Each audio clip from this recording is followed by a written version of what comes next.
Hi Ramesh, இன்னைக்கு take ஒரு one shot தான் பார்க்க போகிறோம். ஃபர்ஸ்ட் மேரேஜ் வித் மொரப்பையன் பட் யூ லவ் ஹிம்.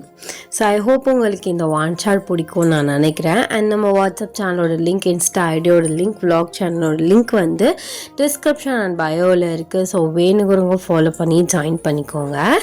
நம்ம ஸ்டோரிக்குள்ளே போகிறதுக்கு முன்னாடி ஒரு மினி இன்ட்ரோ பார்த்துடலாம். எப்போதுமே நம்ம ஹீரோனி இன்ட்ரோ தான் ஃபஸ்ட்டு பார்ப்போம். ஹீரோனி நீங்கள் தான், உங்கள் பேர் ஒய்என். நீங்கள் காலேஜ்லாம் முடிச்சிட்டீங்க. கேரக்டர் வைஸாக ரொம்ப நல்ல பொண்ணு, பட் சைலண்ட்டான பொண்ணு இல்லை, கொஞ்சம் லொடன்னு பேசுவீங்க. அப்படியே நம்ம ஹீரோ சைடு வந்தால் நம்ம கிம் டயாங். அவர் உங்களோட மொரப்பையன். அவர் லைட்டாக கொஞ்சம் சைலண்ட்டான பர்சன், ஆனால் நல்லாவும் பேசுவார். இந்த ஸ்டோரிக்கு இந்த இன்ட்ரோ போதும். ஸோ வாங்க ஸ்டோரிக்குள்ளே போகலாம். The present scene. என்னால் முடியாதுமா, என்னை திரும்ப திரும்ப ஃபோர்ஸ் பண்ணாதீங்க. நான் டேயை கல்யாணம் பண்ணிக்க மாட்டேன். முன்னாடி இந்த மாதிரி தான் சொன்னீங்க. நான் அவர் மேலே ஆசைப்பட்டு நிச்சயதார்த்தம் மாதிரி போயிடுச்சு. கடைசியில் என்ன பண்ணாரு? என்கேஜ்மெண்ட் அப்போ என்ன பண்ணாரு? எல்லாத்தையும் மறந்துட்டீங்களா என்ன? சரி விடுடி. அப்பெல்லாம் இன்னொரு பொண்ணை லவ் பண்ணிட்டு இருந்தான். அது தெரியாமல் அரேஞ்ச் பண்ணிட்டாங்க. இப்போ அந்த பொண்ணும் இல்லை. அவனுக்கு 30 வயசுக்குள்ளே கல்யாணம் பண்ணி ஆகணும். ஓ, அதுக்காக என் காலை பிடிச்சி இப்போ எல்லாரும் கெஞ்சிட்டு இருக்கீங்க. என்னையே தான் நீங்கள் பிரெயின் வாஷ் பண்ணுறீங்க. முதல்ல அவருக்கு இதில் ஓகேவான்னு கேட்டிங்களா? இல்லை நானே இன்கேஸ் சரின்னு சொல்லிட்டு ஓகேன்னு சொல்லிட்டுன்னு வச்சுக்கோங்களேன், நீங்கள் அவர்கிட்ட கேட்காம இதை எல்லாத்தையும் அரேஞ்ச் பண்ணியிருப்பீங்க. அவர் அன்னைக்கு பண்ண மாதிரி எல்லார் முன்னாடி என்னை அசிங்கப்படுத்திட்டு போவார். என்னத்த இதெல்லாம்? எனக்கு புரியுதுடி, நீ அவ்வளோ கஷ்டப்பட்டதா. நான் அவன்கிட்ட கேட்காம அந்த நிச்சயதார்த்தத்தை முதல்ல அரேஞ்ச் பண்ணியிருக்க கூடாது தான். ஆனால் இப்போ அப்படிலாம் இல்லை. இப்போ அவனோட உயிரே உன் கையில் தான் இருக்குது. ஏன் இந்த காலத்துல ஜோஷம் இதெல்லாம் நம்பிட்டு இருக்கீங்க? அதெல்லாம் முதல்ல உண்மையே கிடையாது. இங்க பாருடி, அதெல்லாம் உனக்கு புரியாது. இப்போ அந்த பொண்ணே இல்லை. அவ வேணான்னு தூக்கி எறிஞ்சிட்டு இன்னொருத்தவன் கூட போயிட்டான். என் புள்ள மனசை உடைஞ்சு போயிருக்கான். அவனுக்கு இதெல்லாம் ஓகே தான். நான் அவனை கேட்டுட்டு தான் வந்திருக்கேன். உனக்கும் சின்ன பிள்ளையிலேருந்து அவனை ரொம்ப பிடிக்கும். ஆனால் உன் கஷ்டமும் எனக்கு புரியுது. ஒரு தடவை எல்லாரும் முன்னாடியும் நீ தலை குனிஞ்சுதான் நின்ன. எந்த பொண்ணுக்கும் அந்த நிலைமை வரவே கூடாது. இன்ன வரைக்கும் எனக்கு அது உறுத்திட்டு தான் இருக்கு. நீ செல்லம்ல, எனக்கு ஓ மேல தாண்டி ஆசை. எப்படியாவது என்னோட தம்பி பொண்ணை என் வீட்டு மருமகளாக கொண்டு வந்துடணும்னு. ஆனால் இப்போ சொல்கிறேன், எனக்கு இன்னொரு பையன் இருந்திருந்தா அந்த மாதிரி சுச்சுவேஷனில் அப்படி நடந்திருக்கும்போது அவனுக்கு கூட உன்னை நான் பேசி வச்சிருப்பேன். ஆனால் நான் பெற்றது ஒன்று கண்ணே கண்ணுன்னு. அவன் அப்படி இருக்கான். உன் ஜாதகமும் அவன் ஜாதகம் தான் கரெக்டாக செட் ஆகுது. நீ தான் இப்போ அவனுக்கு குலதெய்வம் மாதிரி நிற்கிற. புரிஞ்சுக்கோடி. நான் வேணா உன் காலில் வேணா விழுகிறேன் அப்படின்னு டேயோட அம்மா, அதாவது உங்கள் அத்தை உங்கள் காலில் விழ போகிறாங்க. ஸோ நீங்கள் அவங்க பிடிச்சிடுறீங்க. என்னத்தை பண்ணுற? பைத்தியமா நீ? சரி, நான் ஒத்துக்கிறேன். எனக்கு அதெல்லாம் பிரச்சனை இல்லை. என்னதான் எனக்கு அந்த விஷயத்தில் அவர் மேலே வெறுப்பு தட்டினாலும் இன்னும் என் மனசு அப்படி தான் இருக்குது. ஆனால் கல்யாணம் ஆனாலும் நான் சேர்ந்து வாழ கொஞ்சம் நாளாகும். யாரும் என்னை ஃபோர்ஸ் பண்ணக்கூடாது. இல்லை, அப்பெல்லாம் யாரும் என்னை ஃபோர்ஸ் பண்ண மாட்டாங்க. சரி, ஆனால் எனக்கு இங்கே இப்போவே அவராக சொல்லணும், எனக்கு உன்னை கல்யாணம் பண்ணிக்க விருப்பம். அன்னைக்கு பண்ண மாதிரி நான் எப்போதும் பண்ண மாட்டேன். உன்னை நான் எங்கேயும் அசிங்கப்படுத்த மாட்டேன்னு அவர் எனக்கு சத்தியம் பண்ணி கொடுக்கணும். ஏன்னா இன்னும் அந்த நிச்சயதார்த்தத்தில் நடந்ததை விட்டு என்னால் வெளியில் வரவே முடியல. என்னோட ஒவ்வொரு ஃப்ரெண்ட்ஸும் என்னை கேலி பண்ணி சிரிக்கும் போது எனக்கு எப்படி இருந்துச்சு தெரியுமா? ஏண்டி இதெல்லாம் கேட்க மாட்டாங்களா அவங்க வீட்டில்? அப்படி இப்படின்னு ஒவ்வொருத்தவங்க ஒவ்வொரு கேள்வி கேட்டாங்க. அதுலேருந்து நான் இன்னும் வெளியில் வரல. ஆனால் திரும்ப இவன் கூட தான் எனக்கு கல்யாணம் நடக்க போகுதுன்னு தெரிஞ்சா கண்டிப்பாக எல்லாரும் ஒவ்வொரு மாதிரி பேசுவாங்க. அதுக்கு எனக்கு அவரோட முடிவு வேணும். நீங்களாம் ஃபோர்ஸ் பண்ணி அவரை ஒத்துக்க வைக்கக்கூடாது. அவரை மனசுலேருந்து சொல்லணும், நான் உன்னை கல்யாணம் பண்ணிக்க எனக்கு விருப்பம்னு. இப்போவே அவரை ஃபோன் போட்டு வர சொல்லுங்க, அப்புறம்தான் எல்லாமே அப்படின்னு சொல்லிட்டு நீங்கள் ஸ்ட்ரிக்டாக வந்து உங்கள் பேரண்ட்ஸ்கிட்டையும் டேயோட பேரண்ட்ஸ்கிட்டையுமே வந்து சொல்லிட்டீங்க. அவங்க உடனே வேமா டேக்கு வந்து கால் பண்ணி டேயை வந்து வர சொல்கிறாங்க. அவருமே கொஞ்ச நேரத்தில் வந்துடுறாரு. உங்களுக்கு என்னன்னு தெரியல, ஒரு மாதிரி கண்ணெல்லாம் கலங்குது. நீங்கள் ரூமில் வந்து இருக்கீங்க எல்லாருமே. அவருமே ரூமுக்குள்ளே வராரு. சொல்லுங்கம்மா, என்ன விஷயம்? உடனே ஃபோன் பண்ணி அத்தை வீட்டுக்கு வான்னு சொன்னீங்க, என்ன எதுவும் பிரச்சனையா அப்படின்னு சொல்லிட்டு வந்து கேட்குறாரு. நீங்கள் அவரை பார்க்குறீங்க, உங்களுக்கு ரொம்ப அவரை பார்க்கையில ஒரு மாதிரி கஷ்டமாக இருக்குது. பிகாஸ் அவர் வந்து சின்ன பிள்ளையிலேருந்து உங்களுக்கு ரொம்பவே பிடிக்கும். அது எனக்கும் உனக்கும் கல்யாணம் பேசிகிட்டு இருந்தோம்ல? ஆமாம், பேசிகிட்டு இருந்தீங்க. இப்போது அவள் உன்கிட்ட உனக்கு விருப்பமா? அப்புறம் போன தடவை என்கேஜ்மெண்ட் ஃபிக்ஸ் பண்ணையில் ஒரு பிரச்சனையாக ஆயிடுச்சுல, அந்த மாதிரி எதுவும் பண்ணிட மாட்டியல்லன்னு கேட்குறா. உன்கிட்ட சத்தம் கேட்குறா. அதுவும் இல்லாமல் உன்னை ஃபோர்ஸ் பண்ணி ஒத்துக்க வச்சுருக்கோமோன்னு நினைக்கிறா. நீயே அவகிட்ட பேசிக்கடா அப்படின்னு சொல்லிட்டு எல்லாருமே வெளியில் போயிட்டுறாங்க. எதுக்கு இப்போ எல்லோரும் வெளில போகிறீங்க? இல்லைங்க, நான் அவகிட்ட பேசுகிறேன் அப்படின்னு அவர் வந்து சொல்கிறாரு. இல்லைடா, நீ பேசிட்டு வா, அதுக்கப்புறம் நாங்கள் எல்லாரும் உள்ளே நின்னா நாங்கள் கண்ணை கட்டி தான் உன்னை ஒத்துக்க வைக்கிறோமோன்னு அதுக்கும் ஏதாவது பிரச்சனை பண்ணுவா. நாங்கள் வெளியில் போகிறோம் அப்படின்னு சொல்லிட்டு எல்லாருமே வெளியில் போயிடுறாங்க. டே வந்து உங்கள் பக்கத்தில் வராரு. நீங்கள் அந்த சைடு வந்து திரும்பிக்கிறீங்க. சாரிடி, நான் அன்றைக்கி அப்படி பண்ணியிருக்கக்கூடாது. ஆனால் எத்தனையோ தடவை உன்கிட்ட மன்னிப்பு கேட்கறதுக்காக நான் வந்தேன். ஆனால் நீ என்னைய பார்க்க விருப்பம் இல்லைன்னு சொல்லிட்டேன்னு அத்தை சொன்னாங்க. என் லவ்க்கு உண்மையாக இருக்கணும்னு தான் நான் அன்றைக்கி அப்படி சொன்னேன். ஆனால் அந்த லவ் எனக்கு உண்மையாக இல்லை. எப்படியா இருந்தாலும் உன் மனசு நோக்கியிருக்கும்ல, அதோட சாபம் தான் நினைக்கிறேன். நான் ஒன்றும் உங்களுக்கு சாபம்லாம் ஒன்றும் விடலை. நீ சாபம் விட்ட நான் சொல்லலை. நீ சும்மா இருந்திருந்தாலும் உன் மனசு எப்படியாவது வேதனைப்பட்டிருக்கும். அதான் அந்த லவ் நிலைக்காமல் போயிடுச்சு. என் மேலே தப்பு கிடையாது, ஆனால் நான் சூஸ் பண்ண ஆள் தான் தப்பு. சரி, அதை விடு. எனக்கு ஒன்று பிடிச்சிருக்கு. நானாக தான் சொன்னேன் நான் ஒயனே மேரேஜ் பண்ணிக்கிறேன்னு. அது எப்படி? உங்கள் லவ் உங்களை விட்டு ஏமாற்றிட்டு போனதுக்கப்புறம் தான் இந்த ஒயனை பிடிச்சிருக்கா? என்னை பார்த்தா உங்களுக்கு எப்படி தெரியுது? வானா வா போனா போகிறதுக்கு என்னை பார்த்தா எப்படி தெரியுது? சரி, கோவப்படாத. எனக்கு புரியுது உனக்கு எவ்வளோ வேதனையாக இருக்கும், எவ்வளோ கஷ்டப்பட்டிருப்ப அப்படின்னு. நான் அப்போல எதையும் யோசிக்காமல் அந்த மாதிரி பண்ணிட்டேன். ஆக்சுவலி என்கிட்ட யாருமே இதை பற்றி சொல்லவே இல்லை. உனக்கே தெரியும்ல, அன்னைக்கு நைட்டு தான் நான் ஊர்லேருந்து வந்தேனே. உடனே வந்து நிச்சயதார்த்தம் அப்படின்னு சொல்லிட்டானுங்க. அப்படின்னு என்னால் என்ன பண்ண முடியும்? என்கிட்ட முன்னாடி ஒரு வார்த்தை, சின்ன வார்த்தை கேட்டிருந்தா நான் கண்டிப்பாக வேணான்னு சொல்லியிருப்பேன். அதனால நான் அதை என்கேஜ்மெண்ட் ஆகி அதுக்கப்புறம் சொல்லி இன்னும் உனக்கு ஹர்ட் ஆகக்கூடாதுன்னு தான் நான் என்கேஜ்மெண்ட் அன்னைக்குன்னே சொல்லிட்டேன். சரி, சாரி, என் மேலே தான் தப்பு. உன் காலில் வேணால் வலிக்கிறேன். ஏன் இப்படி பேசுகிறா? நீ எவ்வளோ சாஃப்டான கேரக்டர்னு எனக்கு நல்லாவே தெரியும். ஆனால் இப்போலாம் எல்லாருக்கிட்டையும் சிடு சிடுன்னு தான் பேசுகிறேன்னு அத்தை கூட அன்னைக்கு சொல்லிட்டு இருந்தாங்க. என்னை சிடு சிடுன்னு மாற்றினது யார்? நீங்கள் தான். எவ்வளோ ஜாலியான கேரக்டர். அந்த இன்சிடெண்ட்லேருந்து என்னையே தெரியாமல் நான் அந்த மாதிரி மாறிட்டேன். இன்ன வரைக்கும் நான் அதை விட்டு வெளியில் வரவே இல்லை. சரி, சாரி, நான் அப்படி பண்ணியிருக்கக்கூடாது. அண்ட் நான் அதே மாதிரி பண்ணவும் மாட்டேன். 100% நான் ஷுவராக சொல்லுவேன். நான் உனக்கு ப்ராமிஸும் பண்ணித்தரேன் அப்படின்னு சொல்லிட்டு உங்களை அவர் சைடு வந்து டேர்ன் பண்ண வைக்கிறாரு. நீங்கள் அவரை ஏட்டு கூட பார்க்கல. என் ஃபேஸை பார்க்க கூட இப்போலாம் பிடிக்கலன்னு தான் சொல்கிறேன். அத்தை ரொம்ப கெஞ்சி கேட்டாங்க, காலில் கூட விழ வந்தாங்க. எவ்வளோதான் என் மனசை என்னை கல் மாதிரி வச்சுக்கிட்டு இருந்தாலும் அது உருகிறது உனக்குன்னு ஒன்று வரும்போது. சரி, அந்த மாதிரிலாம் என்னை திரும்ப ஏமாற்ற மாட்டேன், அந்த மாதிரிலாம் சொல்லி நீ என்னைய ஹர்ட் பண்ண மாட்டேன்னு சொல்லு.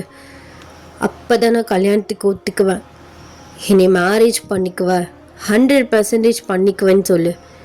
அப்புறம் தான் நிச்சயதார்த்தத்துக்கு நான் ஒத்துக்குவேன்.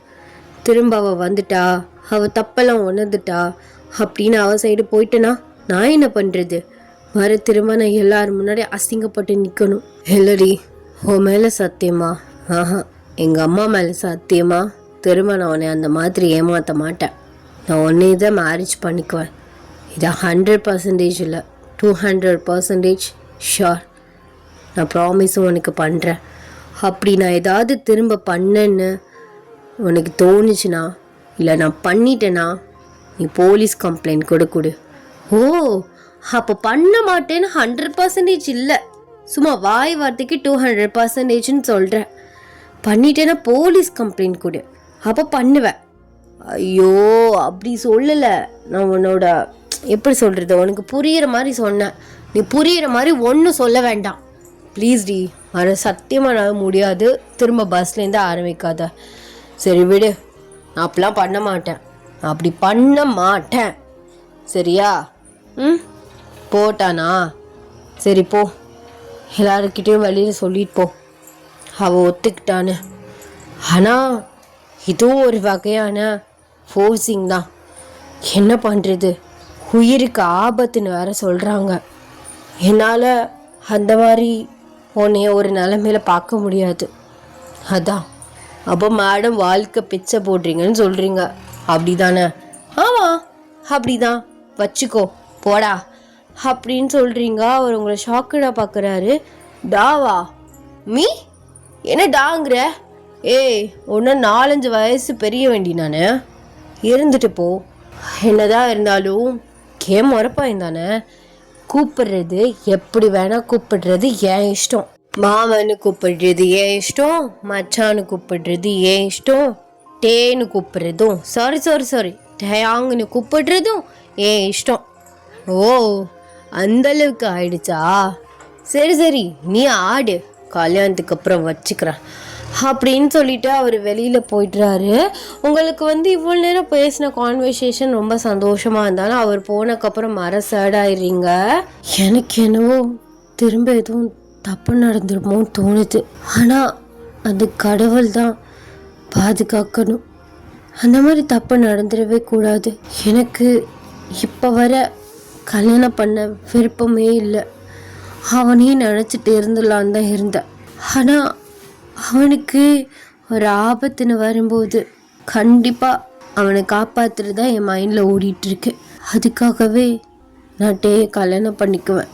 ஆனால் ஆஃப்டர் மேரேஜ் எங்கள் லைஃப் நல்லா இருக்குமா, இல்லை திரும்ப அந்த பொண்ணு வந்தால் என்னை வேணான்னு தூக்கி எறிஞ்சிட்டு போயிடுவானா அப்படின்னு எனக்கு பல மைண்ட் ஓடிட்டுருக்கு. நான் இப்போ என்ன பண்ணுறது? நான் ஃபுல்லாக குழம்பி போயிருக்கேன். அவன் என்ன தான் எனக்கு ப்ராமிஸ் பண்ணி எனக்கு வாக்கு கொடுத்தாலும் எனக்கு அந்த பயம் இருந்துகிட்டே தான் இருக்கும். கல்யாணம் முடிஞ்சாலும் சரி, முடியறதுக்கு முன்னாடியாக இருந்தாலும் சரி அப்படின்னு சொல்லிட்டு நீங்கள் அதை நினச்சிட்டு உட்காந்துருக்கீங்க. இந்த என்கேஜ்மெண்ட்டுக்கு நீங்கள் யாரையுமே இன்வைட் பண்ணவே இல்லை. ஸோ என்கேஜ்மெண்ட் மார்னிங் ஆகுது. ஸோ நீங்கள் ரெடி ஆகிட்டு இருக்கீங்க. வீடே கூகுன்னு இருக்குது. எல்லா சொந்தக்காரவங்க எல்லாருமே வந்திருக்காங்க. உங்களுக்கு ஹார்ட் பீட்டில் ரொம்ப ரைஸ் ஆகுது. அன்னைக்கு ரொம்ப சந்தோஷமாக இருந்தேன். எனக்கு பிடிச்ச முறை பையனோட நிச்சயதார்த்தம் ஆக போகுது, நான் அவனோட பொண்டாட்டி ஆக போகிறேன்னு அவ்வளோ ஹாப்பியாக இருந்தேன். ஆனால் அது கொஞ்ச நேரத்துலேயே எல்லாம் காற்றோடு பறந்து போயிடுச்சு. இன்றைக்கி அதே முறை பையனோட 2வது தடவை நிச்சயம் ஆக போகுது. ஆனால் தடவை ஆகலை தான். ஆனால் அவனோடய திரும்ப நிச்சயம் ஆக போகுதுன்னு நினைக்கும் போது பயமாக தான் இருக்குது. எங்கே பழைய மாதிரி எதுவும் நடந்துருமோன்னு. கடவுளே, இந்த பயத்தை நீ உண்மையாக்கிடாத. அப்பையில் அந்த சந்தோஷத்தை நீ உண்மையாக்கிடாத மாதிரி இந்த பயத்தையும் நீ உண்மையாக்கிடாத கடவுளே. எப்படியாவது எல்லாமே நல்லபடியாக முடியணும். நான் ஒன்று தான் நம்பி இருக்கேன். அப்போல உங்கள் ரூம்குள்ளே வர்றாரு. நீங்கள் திரும்பி பார்க்குறீங்க, சாரி ஜால்ஸோடு நிற்கிறீங்க. அவர் உங்கள் பக்கத்தில் வர்றாரு. அன்றைக்கும் இதே மாதிரி தான் அழகாக ட்ரெஸ் பண்ணியிருந்தேன். பட் என்னால் சொல்ல முடியல.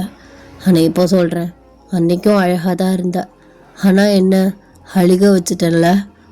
சரி விடு, அதை எதுக்கு இப்போ ஞாபகப்படுத்துகிற? அப்போ மறந்துட்டியா எல்லாத்தையும்? இல்லையே, எல்லாமே நினைவில் இருக்குது. அதை சிந்திக்கக்கூடாதுன்னு தான் இருக்கேன். ஆனால் அது அப்பப்போ வந்துட்டு தான் போயிட்டுருக்கு. அது எனக்கு என்றைக்குமே மறைக்காது. அப்போ கடைசி வரையும் என்னை மன்னிக்கவே மாட்டேன், அப்படி தானே? இப்போதைக்கு மன்னிக்கலை, பின்னாடி வாய்ப்பு இருக்கு. சரி சொல்லுங்க, எதுக்கு வந்தீங்க உள்ள? ஏன் நாங்கள் வரக்கூடாதா? இல்லை, அன்னைக்கு மாதிரி எல்லாரும் முன்னாடி வெளியில் சொன்னீங்க. இப்போ பர்சனலாக எதுவும் உள்ளே வந்து எனக்கு விருப்பம் இல்லை, லாஸ்ட்டாக வந்துட்டா அப்படி இப்படின்னு எதுவும் சொல்லுவியோன்னு கேட்டேன். இங்கே பாருடி, அதே திரும்ப திரும்ப பேசாத. எனக்கு அதே கேட்கும் போது வெறுப்பாகுது. சரி, ஏதோ ஒன்று தப்பு பண்ணிட்டேன், என் லவ்க்கு உண்மையாக இருக்கணும்னு, அதுக்காக அதே பிடிச்சிக்கிட்டு தொங்குவீங்களா எல்லாரும்? அதான் ஒருத்தவங்க ஒரு தடவை பண்ணிட்டா திரும்ப அதே விஷயம் நடக்கும்போது எங்கே அதே மாதிரி பண்ணிடுவாங்களோன்னு எல்லாருக்கும் தோன்றது தான். சரி சொல்லுங்க, என்ன விஷயம்னு? சும்மாதான் பார்க்க வந்தேன். ஆனால் எங்கள் அம்மா உன்னை ரொம்ப ஃபோர்ஸ் பண்ணியிருக்கோம் தான், எனக்கு புரியுது. இப்போ அதுக்கு என்னையா சொல்ல வரா? சும்மா தாண்டி வந்தேன். ஆக்சுவலி ஊர்லேருந்து வரும்போது உனக்காக ஆசையாக ஒரு கொலுசு வாங்கிட்டு வந்தேன். கொலுசா? ஆமாம், அதை அடுத்த நாள் கொடுக்கலான்னு நினச்சேன். அன்றைக்கி நைட்டே பெரிய குண்டா போட்டானுங்க, உனக்கும் அவளுக்கும் நிச்சயம் வந்துட்டுன்னு.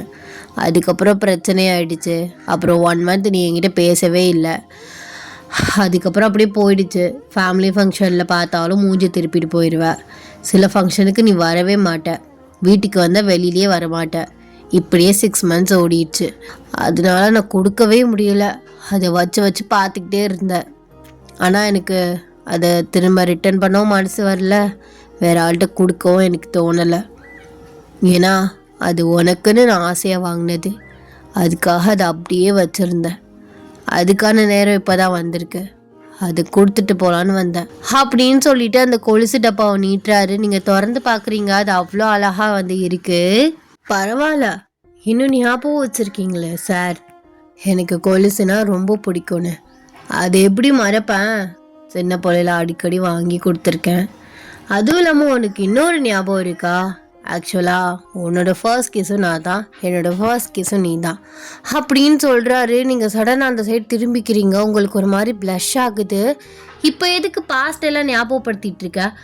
அது ஏதோ ஒரு ஆக்சிடென்ட் மாதிரி நடந்தது. இல்லடி சொல்கிற, அதெல்லாம் ஞாபகம் இருக்கான்னு கேட்குறேன். அதெல்லாம் இருக்குது, எல்லாமே ஞாபகம் இருக்குது. அதையெல்லாம் எப்படி மறக்கும்? எதுக்கு அதையெல்லாம் இப்போ சொல்கிற? என்ன வெக்கப்படுறியா? அதெல்லாம் ஒன்றும் இல்லை. சரி, நீ முதல்ல வெளில போ, நான் இதை போட்டுக்கிறேன். அதெல்லாம் இல்லை, நான் தானே வாங்கிட்டு வந்தேன், நான் தான் போட்டு விடுவேன்.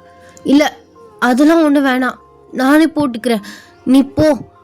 முடியாது, குடிடி அப்படின்னு சொல்லிட்டு அவங்க முன்னாடி வந்துட்டு அந்த பாக்ஸை வந்து வாங்குறாரு. நீங்கள் கீழே குனிஞ்சே இருக்கீங்க. பாருடா, என் முறை பொண்ணுக்கு வெக்கலாம் சும்மா பலமாக வருது. சும்மா இருடா, அப்புறம் ஏதாவது சொல்லிடுவேன். நீ முதல்ல வெளியில் போ, நான் போட்டுக்கிறேன் அப்படின்னு சொல்லிட்டு அந்த டப்பா வாங்க பார்க்குறீங்க. தர முடியாது, அதெல்லாம் நான் தர மாட்டேன், குடு, நானே போட்டுக்கிறேன் அப்படின்னு நீங்கள் முன்னாடியே போகிறீங்க, அவர் பின்னாடியே போகிறாரு. ஸோ அப்படியே 2 பேரோட காலம் ஸ்லிப்பாகி 2 பேரும் அப்படியே பெட்லேயே விழுக்கிறீங்க. அப்படியே 2 பேருக்குமே ஒரு ஐ கான்டாக்ட் போகுது. ஆமாம், இப்போ எதுக்கு நீ இதெல்லாம் ஞாபகப்படுத்துகிற?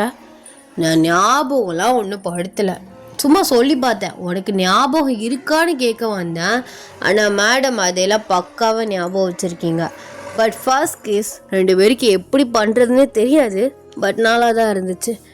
அது ஏதோ ஒரு 10th படிக்கல தப்பு நடந்துருச்சு.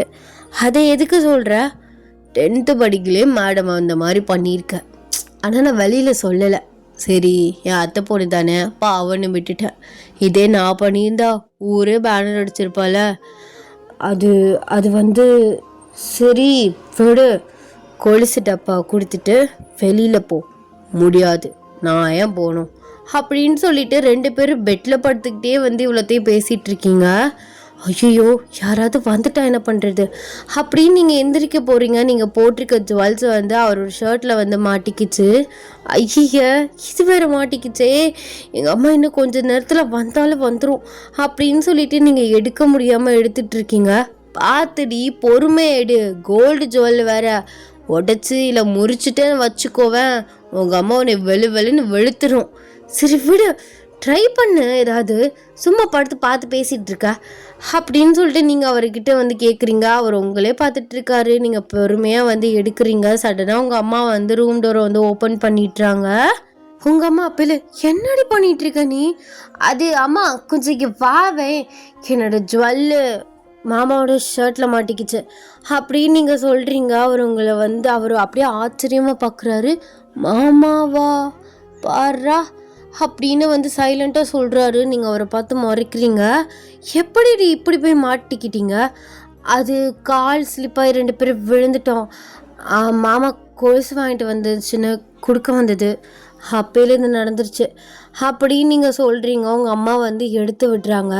பிடிக்கல, நான் அவனை கட்டிக்க மாட்டேன்னு அவ்வளோ பாடாப்படுத்தினேன். எங்களை ஃபோர்ஸ் பண்ணி தான் உங்களை ஒத்துக்க வச்சோம். ஆனால் இப்போ நடக்கிறத பார்த்தா ஓவர் ஸ்பீடால் இருக்குது அப்படின்னு சொல்லிட்டு உங்கள் அம்மா வந்து உங்களை பார்த்து சொல்கிறாங்க. சி, என்னம்மா பேசுகிற நீ? அம்மா மாதிரி பேசுகிறியா நீ? நான் என்ன பேசிட்டேன்? தப்பாவா சொல்லிட்டேன்? இதே வேற யாராச்சும் பார்த்தா இன்னும் காது மூக்கு வச்சுலாம் பேசியிருப்பானுங்க. சரி, டேய் நீ போ, ஒன்று உங்கள் அம்மா தேடிட்டுருக்கு. அது வந்து அத்தை இந்த போகிறேன், அவளுக்கு கொலுசு வாங்கிட்டு வந்தேன், அது நானே போட்டு விட்டுறேனே அப்படின்னு வந்து சொல்கிறாரு. சரி சீக்கிரம் போட்டுட்டு வெளியில் வா அப்படின்னு சொல்லிட்டு உங்கள் அம்மா வந்து வெளியில் போயிட்டுறாங்க.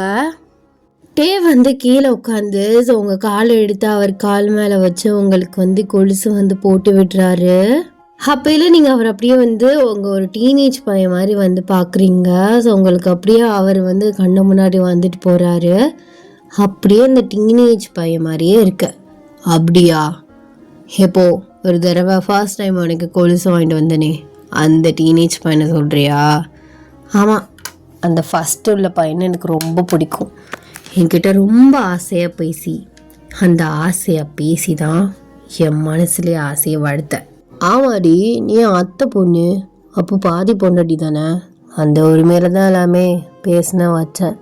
ஆனால் அதுக்கப்புறம் ஒருக்குன்னு வெளிநாடு போனதுக்கப்புறம் அது அப்படியே மாறிடுச்சு.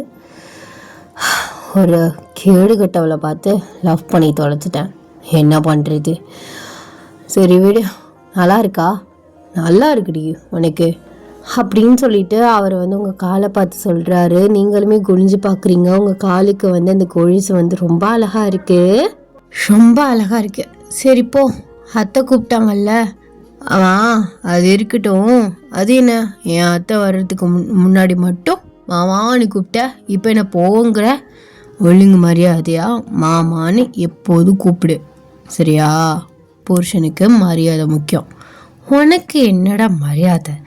மரியாதைலாம் ஒன்றும் கொடுக்க முடியாது. முதல்ல கிளம்பு. ஓ, அவ்வளோ ஆயிடுச்சுல, கல்யாணம் ஆகட்டும், அப்புறம் வச்சுக்கிறேன்.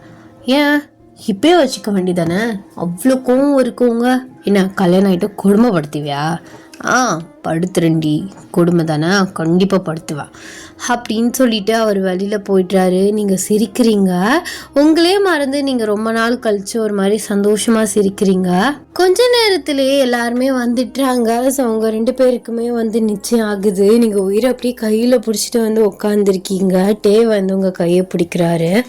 பயப்படாத, அப்படிலாம் எதுவுமே ஆகாது, இன்னுமே ஆகவா போகுது. நம்புகிறேன் உன்னையா, மழை மாதிரி நம்புகிறேன். இங்கே இருக்கவங்க யார் யாரெல்லாம் உன்னை நம்புகிறாங்கன்னு தெரில, ஆனால் நான் உன் மேலே ரொம்ப நம்பிக்கை வச்சுருக்கேன். நீ அந்த மாதிரிலாம் எதுவும் பண்ண மாட்டேன் அப்படின்னு நீங்கள் அவரை பார்த்து சொல்கிறீங்க.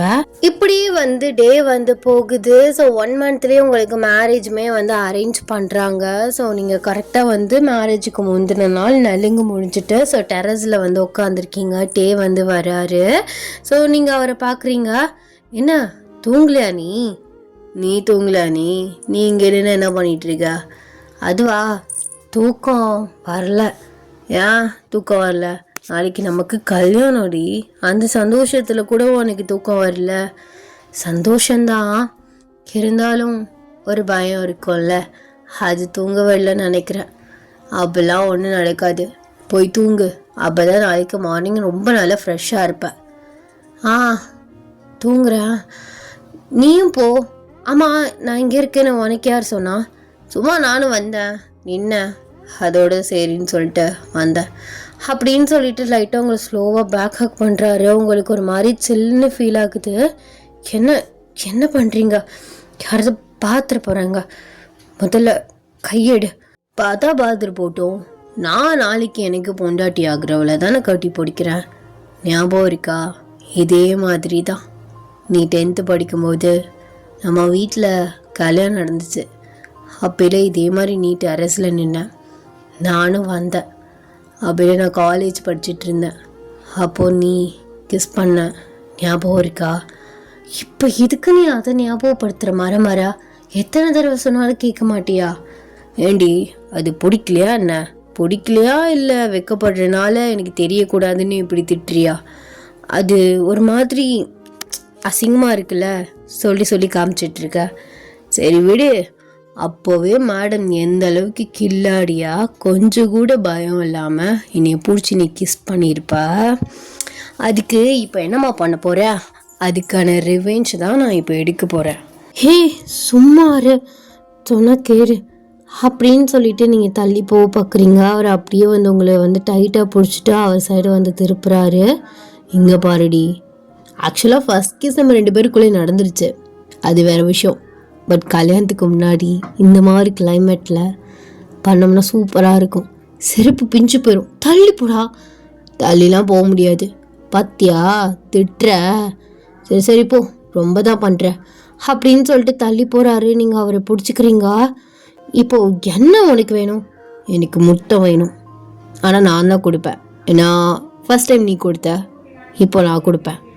நீ கண்ணை மூடி வாங்கிக்கிட்டால் மட்டும் போதும் அப்படின்னு வந்து சொல்கிறாரு. நீங்கள் தாங்கிக்கிட்டே வந்து ஸ்லோவாக கண்ணை மூட்டுறீங்க. அவருமே உங்களை ஸ்லோவாக வந்து கிஸ் பண்ணுறாரு.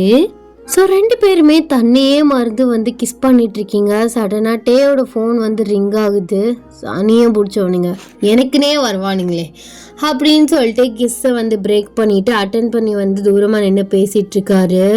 நீங்கள் வந்து அவர் அப்படியே பார்த்துட்ருக்கீங்க நிலா வெளிச்சத்தில். இப்போ சந்தோஷமாக இருக்க மாதிரி எப்போதும் நாங்கள் சந்தோஷமாக இருக்கணும் அப்படியே நீங்கள் பார்த்துட்ருக்கீங்க. அப்படியே வந்து அவர் ஃபோனை வந்து கட் பண்ணிவிட்டு உங்கள் பக்கத்தில் வராரு. சரி நீ போய் தூங்கு, எனக்கு கொஞ்சம் வேலை இருக்குது. என் ஃப்ரெண்ட்ஸ் எல்லோரும் பார்ட்டி கேட்டு பாடாக படுத்துறானுங்க. என்னது பார்ட்டியா? என்ன குடிக்க போறியா? அது இன்னைக்கு ஒரு நாள் தானடி, ப்ளீஸ். சாவடிச்சிருவேன். அதெல்லாம் வேண்டாம், சரியாக வராது. நாளைக்கு கல்யாணம் வேறு இருக்குது. ஒரே நாள் தான் கொஞ்சமாக குடிக்கிறேன், ரொம்பலாம் குடிக்க மாட்டேன். ஓகே, உன் மேலே சத்தியமா இன்றைக்கி ஒரு நாள் மட்டும். அதுக்கப்புறம் நான் பர்மிஷன் கேட்டு குடிச்சிக்கிறேன். இதுவுமே பர்மிஷன் தான். நீ முதல்ல உள்ளே போய் படு அப்படின்னு சொல்கிறாரு. ஸோ நீங்களும் சரி என்னால் கொஞ்சமாக தான் குடிக்கணும், இல்லைன்னு வச்சுக்கோவேன் அத்தைகிட்ட போட்டு கொடுத்துருவேன். சரிடி போடி அப்படிங்கிறாரு. ஸோ நீங்களுமே வந்து கீழே வந்து போயிட்றீங்க. அவருமே வந்து அவரோட ஃப்ரெண்ட்ஸை வந்து பார்க்க போயிடுறாரு. நீங்களுமே வந்து கீழே போயிட்டு ஸோ அப்படியே வந்து கொஞ்ச நேரத்துலேயே வந்து தூங்கிடுறீங்க. இந்த நெக்ஸ்ட் டே ஆகுது. மார்னிங் எழுந்திரிச்சிட்டு ஸோ நீங்கள் வந்து கல்யாணத்துக்கு வந்து கிளம்பிகிட்ருக்கீங்க. உங்களுக்கு மேக்கப் எல்லாமே வந்து போட்டுட்ருக்காங்க. உங்களுக்கு வந்து என்னன்னு தெரியல, ஹார்ட் பீட் ரொம்ப வந்து ரைஸ் ஆகுது. ஸோ அப்போல கரெக்டாக வந்து வீமே உள்ளே வராரு. டேய் இப்போல்லாம் நீ வரக்கூடாது, வெளியில் போ, கல்யாணம் பொண்ணை முன்னாடி பார்க்கக்கூடாது. அதெல்லாம் நான் நேற்றே பார்த்துட்டேன், சும்மா அப்படியே வருவானுங்க, போங்கடி எங்கிட்டே அப்படின்னு சொல்லிட்டு. ஸோ உங்கள் ஃப்ரெண்ட்ஸ்லாம் இருந்திருப்பாங்க. ஸோ அவங்களெல்லாம் தள்ளி விட்டுட்டு முன்னாடி வந்து கண்ணாடி முன்னாடி நிற்கிறாரு. பா என் பொண்ணாடி சூப்பராக இருக்காளே அப்படின்னு சொல்லிட்டு அவர் உங்கள் கண்ணத்தை பிடிச்சி வந்து கிள்றாரு. நீங்கள் அவர் கையை தட்டி விட்டுறீங்க. முதல்ல வெளியில் போ, அத்தை அம்மா பார்த்து திட்டுவாங்க, முன்னாடி பார்க்கக்கூடாது. அதெல்லாம் கிடைக்காங்கடி, சும்மா ஏதாவது ஒன்று சொல்லிகிட்டு இருப்பானுங்க.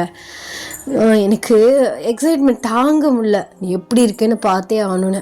சரி ஒரு செல்ஃபி எடுத்துக்கலாம் அப்படின்னு சொல்லிட்டு உங்களை வச்சு ஒரு செல்ஃபி வந்து எடுக்கிறாரு. கரெக்டாக டே அம்மாவுமே உள்ளே வந்துடுறாங்க. டேய் இங்கே என்னடா பண்ணுற? நீலாம் இங்கெல்லாம் வரக்கூடாது.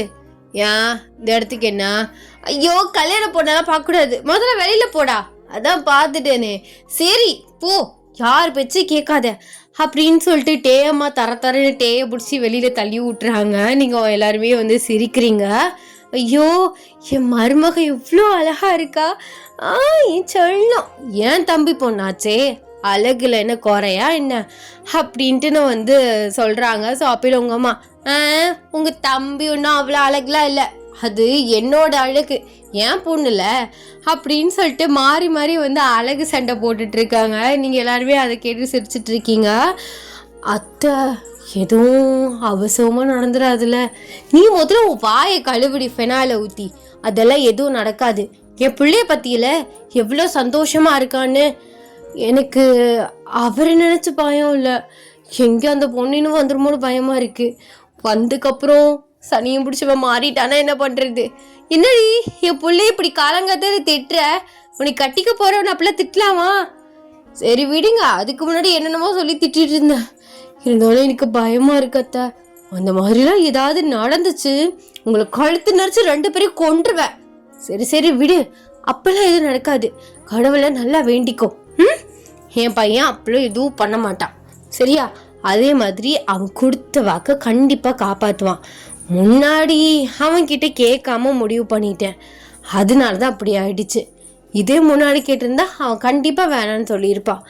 இப்போதான் அவனும் அவன்கிட்ட நல்லா தானடி பேசுகிறாரு. சரித்த, இனிமேல் நான் இதை பற்றி நினைக்க மாட்டேன் அப்படின்னு சொல்லிட்டு நீங்கள் அதையெல்லாம் மறந்துட்டு ஃப்ரீயாக வந்து இருக்கீங்க. கொஞ்ச நேரம் அப்படியே நெருங்க ஆரம்பிக்குது. உங்களையுமே கீழே கூட்டிகிட்டு போயிட்டு டே பக்கத்தில் வந்து உட்கார வைக்கிறாங்க. அவர் உங்கள் சைடு வந்து திரும்பி, என்ன பயமாக இருக்கா? இல்லையே, பயம்லாம் இல்லையே. பயமா இல்லையா? எங்காவா வந்துடுவா, இல்லை நான் லாஸ்ட் மினிட்ல வேணான்னு சொல்லிடுவேன்னு உனக்கு பயமே இல்லையா? இல்லை மாமா, அப்படிலாம் இல்லை. மாமாவா? ஆமாம், எனக்கு அந்த பயம்லாம் போயிடுச்சு. எனக்கு நம்பிக்கை இருக்குது என் புருஷனை ஏமாற்ற மாட்டாருன்னு. ஃபஸ்ட்டு பிடிக்காம தான் ஓகே சொன்னேன். அப்புறம் உன்கிட்ட ரொம்ப நாள் கழித்து ஜாலியாக பேசி உன்னை இன்னும் நல்லா புரிஞ்சுக்கிட்டேன். அப்பையில் ஏதோ ஒரு ஆக்சிடெண்ட்டில் அப்படி நடந்துருச்சு. ஆனால் நீ உனக்கு கொடுத்த வாக்க நான் எப்போதுமே காப்பாற்றுவேன்னு நீ சொன்ன. அப்பையிலும் கண்ணில் உண்மை தான் தெரிஞ்சிச்சு. நான் உன்னை முழுசாக நம்புகிறேன் மாமா அப்படின்னு அவர் கண்ணை பார்த்து சொல்கிறீங்க. சின்ன வயசுலேருந்து நீ என்னோடதுன்னே பார்த்துட்டேன்னா இன்னொரு பொண்ணு லைஃப்பில் இருக்கான்னு தெரிஞ்சக்கப்புறம் மனசு உடஞ்சி போயிட்டேன். உன் கூட 100 வருஷம் வாழணும்னு இல்லை, நான் சின்ன வயசுலேருந்து ஆசைப்பட்ட மாதிரி ஒரே நாள் வாழ்ந்தா கூட எனக்கு சந்தோஷந்தான். ஏண்டி அப்படிலாம் பேசுகிறா? நல்ல நாள் அதுமா, அப்படிலாம் பேசாத. நான் கண்டிப்பாக உன் கூட தான் இருப்பேன். நீ என்னை நம்புறல்ல, அது போதும் எனக்கு. அந்த நம்பிக்கையை கண்டிப்பாக நான் உடைக்க மாட்டேன். அப்பையில் வந்து டேயோட கசின் சிஸ்டர் வந்து சரி போதும் 2 பேரும் ரொமான்டிக்காக பேசினதை முதல்ல நிறுத்துங்க, தாலி கட்ட டைம் ஆகிடுச்சு அப்படின்னு வந்து சொல்கிறாங்க. நீங்கள் சிரிச்சுட்டே வந்து டேவை பார்க்குறீங்க. டே வந்து சிரிச்சுட்டே வந்து தாலியை வாங்கி வந்து உங்கள் கழுத்தில் வந்து கட்டி விடுறாரு. உங்களுக்கு அவ்வளோ ஒரு சந்தோஷமாக இருக்குது. கட்டி முடிச்சுட்டு உங்கள் நெத்தியில் குங்குமம் வச்சுட்டா அப்படியே வந்து உங்கள் ஃபோர்ஹெட்லேயுமே கிஸ் பண்ணிவிட்டு ஐ லவ் யூ அயன், நான் நீ நம்ம 2 பேரும் புதுசாக ஒரு வாழ்க்கையை ஆரம்பிக்க போகிறோம். ஓகே? எவ்வளோ சண்டை போட்டாலும் எவ்வளோ மிஸ் அண்டர்ஸ்டாண்டிங் வந்தாலும் நாம் எப்போதும் பிரிய மட்டும் கூடாது. அதுக்கு நீ எனக்கு ப்ராமிஸ் பண்ணு அப்படின்ட்டே வந்து ப்ராமிஸ் வந்து வாங்குறாரு. ஸோ நீங்களுமே அவருக்கு ப்ராமிஸ் வந்து பண்ணி கொடுக்குறீங்க. அவ்வளோதான், முடிஞ்சிருச்சு, கல்யாணம் போயிட்டு வாங்க. Happy ending. எனக்கு வந்து இந்த 30 நிமிஷத்துக்கு மேலே போயிட்டாலே முடிச்சிருன்னு என் காதில் வந்து என்னோட இன்னொரு இது வந்து சொல்லிக்கிட்டே இருக்குது. ஆக்சுவலாக சாரி, நான் தெரியாமல் ஃபர்ஸ்ட் மேரேஜ்னு வச்சுட்டேன். நான் ஃபஸ்ட்டு யோசிக்கும்போது நான் வேறு மாதிரி யோசித்தேன், இந்த மாதிரி கொண்டு போவோமா அப்படின்ட்டுன்னு. அப்புறம் வந்து எனக்கு மூட் சிங்ஸ் நிறையா வரும். அப்புறம் வந்து ஃப்ராக்ஷன் ஆஃப் செகண்டில் மாறினுச்சு. அப்போ தான் நினச்சி என்னோட ஒய்யன் சிரிச்சுக்கிட்டே என்னடா கல்யாணம் பண்ணுறா, அதில் ஃபர்ஸ்ட் மேரேஜ்லாம் இருக்குது, அப்போ ஊரில் இருந்தாலும் கல்யாணம் பண்ணணும் அப்படின்னு எனக்கு தோணுச்சு. நான் அப்புறம் நினச்சேன் கல்யாண சீன் இந்த மாதிரிலாம் கொண்டு வராமல் கல்யாணம் ஃபோர்ஸ்டாகி நடந்ததுக்கப்புறம் 2 பேருக்கு வந்து சண்டை வந்து அதுக்கப்புறம் ஃப்ளாஷ்பேக் மாதிரி வந்து அப்படி முடிப்போமான்னு யோசித்தேன். அதையும் வந்து எனக்கு இப்போ தான் யோசனை வருது, இடையில யோசனை வருது, பாதி ரெக்கார்டு பண்ணிட்டோமே அப்படின்னு சொல்லிட்டு விட்டுட்டேன். அதை இன்னும் ஸ்டோரிக்கு வேணால் போட்டுக்கிறோம், வேறு என்ன பண்ணுறது. ஒரு ஃபிக்ஸராக இருக்காது. ஒன்று ரெக்கார்ட் பண்ணிகிட்டு இருக்கையில இன்னொரு ஏதாவது ஒரு ஞாபகம் வந்து மடி அப்படி வச்சுருக்கலாமே அப்படின்னு தான் தோணும். ஸோ ஓகே, எல்லாருக்கும் வந்து அட்வான்ஸ் ஹாப்பி தீபாவளி. அண்ட் வந்து ஜேகேக்கு அந்த ஒன் ஷாட்டோட முடிச்சிருந்தேன்ல, ஸோ அதை வந்து நான் போட்டுறேன். இது வந்து கண்டிப்பாக உங்களுக்கு சாட்டர்டே நைட் வந்துடும். இன்கேஸ் வந்து டியூஸ்டே லீவாக இருந்தால் நான் ஜேகேவோடதை வந்து மண்டே நைட் போடுவேன். அப்படி டியூஸ்டே உங்களுக்கு லீவ் இல்லை அப்படின்னா சண்டே நைட்டே வந்து போட்டுறேன். ஸோ அட்வான்ஸ் ஹாப்பி தீபாவளி எல்லாருக்கும். அண்ட் நம்ம வாட்ஸ்அப் சேனலில் வந்து சொல்லலை, நான் இன்ஸ்டாவில் போட்டிருந்தேன். எனக்கு அந்த பிஸ்னஸ் ஐடியா வந்து கொஞ்சம் வந்தது. அபாயாஸ்னால் நிறைய பேருக்கு தெரியல. முஸ்லீம்ஸ் வந்து ஏஜ் அட்டன் பண்ணவங்களாம் வந்து பிளாக் கலரில் போட்டிருப்பாங்கல்ல, அது தாண்டா அபாயா. சில பேருக்கு வந்து புரியலை. பட் அது வந்து முஸ்லீம்ஸ்க்கு மட்டும்தான் யூஸ்ஃபுல்லாக இருக்கும், கேர்ள்ஸுக்கு மட்டும்.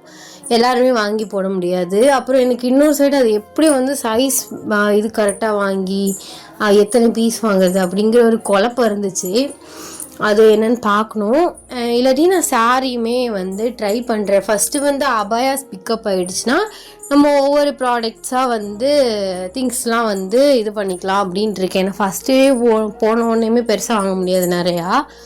ஃபஸ்ட்டு வந்து ரீச் ஆகட்டும், அபாயாஸ் வந்து கொஞ்சம் நல்லா போகட்டும். அதுக்கப்புறம் சாரீ, சுடிதார், அப்புறம் வந்து ஜுவல்ஸ்.